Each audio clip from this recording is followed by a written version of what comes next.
Bangunan di Jalan Asofa, Kelurahan Sukabumi Utara, Kebonjeruk, Jakarta terbakar pada Minggu malam. Petugas pemadam kebakaran berjibaku memadamkan api.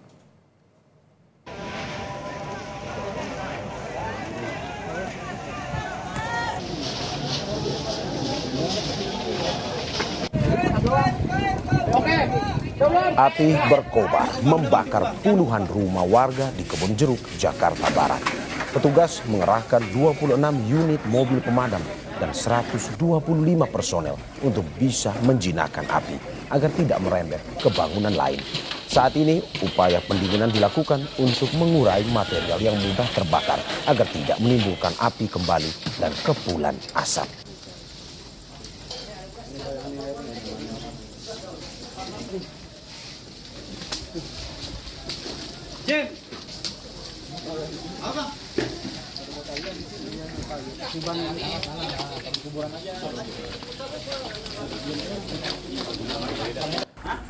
Dan saat ini hingga pukul 23 ini pemadam kebakaran masih berjibaku mencoba untuk memadamkan api yang memang menjalar di sekitar rumah. 50 rumah, saudara, terbakar akibat dilahap oleh si jago merah. Hingga malam ini, saudara, walaupun hujan mengguyur wilayah Jakarta Barat, tetapi pemadam kebakaran 100 personil yang diturunkan terus berusaha untuk bisa melakukan pemadaman dan juga pendinginan sehingga pada akhirnya api tidak lagi bisa menjalar ke wilayah bangunan yang lain. Saudara, untuk mengetahui informasi lengkapnya, saat ini di lokasi kebakaran Kebonjeruk sudah ada jurnalis Kompas TV, Audrey Zevanya. Selamat malam, Audrey. Audrey, selamat malam. Bagaimana proses pemadaman api saat ini yang bisa Anda sampaikan pada kita?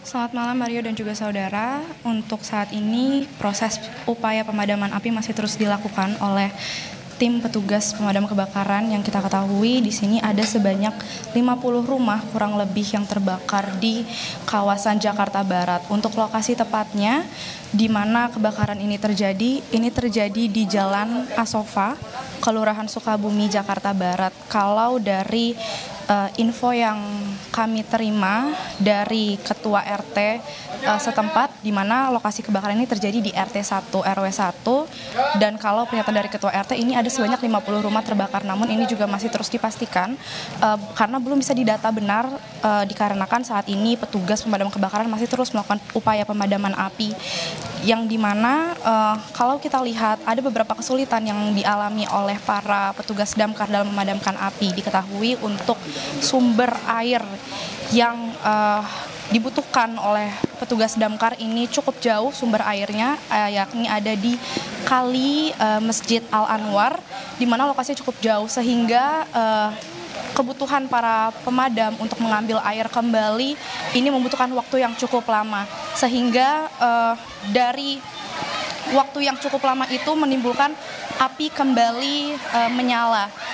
Dan saat ini juga kita ketahui upaya api masih terus dilakukan, upaya pemadaman api masih terus dilakukan. Namun tidak ada korban jiwa, dapat dipastikan tidak ada korban jiwa dalam insiden ini. Tetapi warga ini tidak bisa menyelamatkan barang berharga mereka ataupun sejumlah surat-surat berharga lainnya. Sejauh ini itu yang bisa kami kabarkan kepada Anda, Mario dan juga saudara, karena Anda bisa lihat di belakang saya situasi ini masih belum kondusif sama sekali.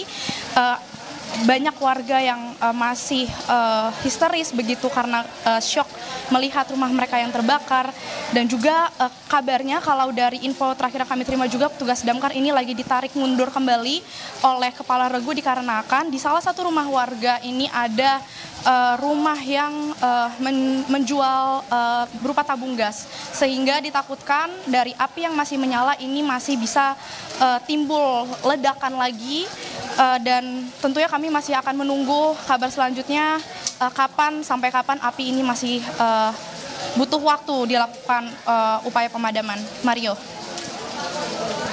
Ya Audrey, dari informasi yang Anda dapatkan sekarang di lapangan, apakah sudah ada diketahui penyebab kebakaran dari informasi Anda?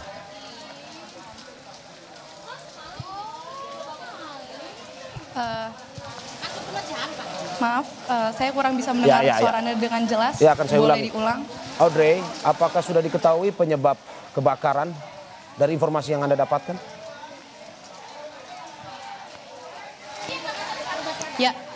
Ya, untuk penyebab kebakaran sejauh ini dari informasi warga sekitar dan petugas damkar serta Kapolsek, ini adalah konsleting listrik yang muncul dari salah satu rumah warga yang kemudian ini menyambar ke beberapa rumah lainnya. Namun dapat dipastikan kalau dari pernyataan pemadam kebakaran ini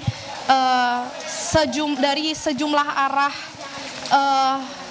titik api muncul ini sudah dipastikan petugas damkar sudah mengepung begitu, jadi dapat dipastikan api ini dapat dipadamkan karena lokasi rumah yang menjadi titik awal munculnya api ini berada di tengah-tengah sekali, Mario dan juga saudara, sehingga membutuhkan waktu untuk para petugas damkar untuk bisa masuk lebih dalam lagi. Dan juga selain itu akses jalan ini memang cukup kecil. Kalau tadi kami tim liputan ini mencoba masuk ke dalam, ini memang butuh waktu dan selain butuh waktu ini juga butuh ruang yang lebih besar lagi sebenarnya untuk bisa memasukkan banyaknya selang dan lain-lain untuk bisa memadamkan api. Mario. Ya Audrey, dari visual Anda saat ini Anda berdiri, lokasi Anda melaporkan saat ini, saya bisa melihat bahwa sepertinya memang berada di dalam sebuah wilayah yang padat penduduk, tetapi 50 rumah, jumlah yang sangat banyak. Apakah memang karena begitu cepatnya api menjalar di dalam sebuah kawasan padat penduduk, atau memang mungkin saja ada keterlambatan atau hambatan dalam melakukan pemadaman sebenarnya?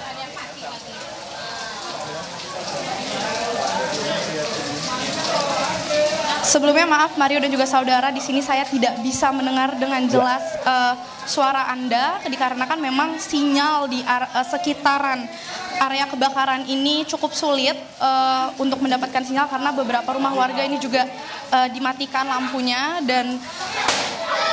dan juga kalau untuk kami bisa memberikan informasi tambahan terkait posko pengungsian ini masih belum ada posko yang bisa dibangun. Namun sejauh ini untuk area evakuasi warga sementara ini warga bisa mengungsi ke Musola Asofa yang berada di dekat lokasi kebakaran. Sejauh ini itu Mario yang bisa kami kabarkan. Untuk warga ini masih menunggu untuk posko pengungsian yang akan dibangun karena ini masih dalam diskusi oleh warga sekitar karena kebakaran ini masih terjadi hingga sekarang. Mario. Ya, ini tetap mengutamakan kehati-hatian dalam bertugas, Audrey. Terima kasih dan selamat bertugas kembali.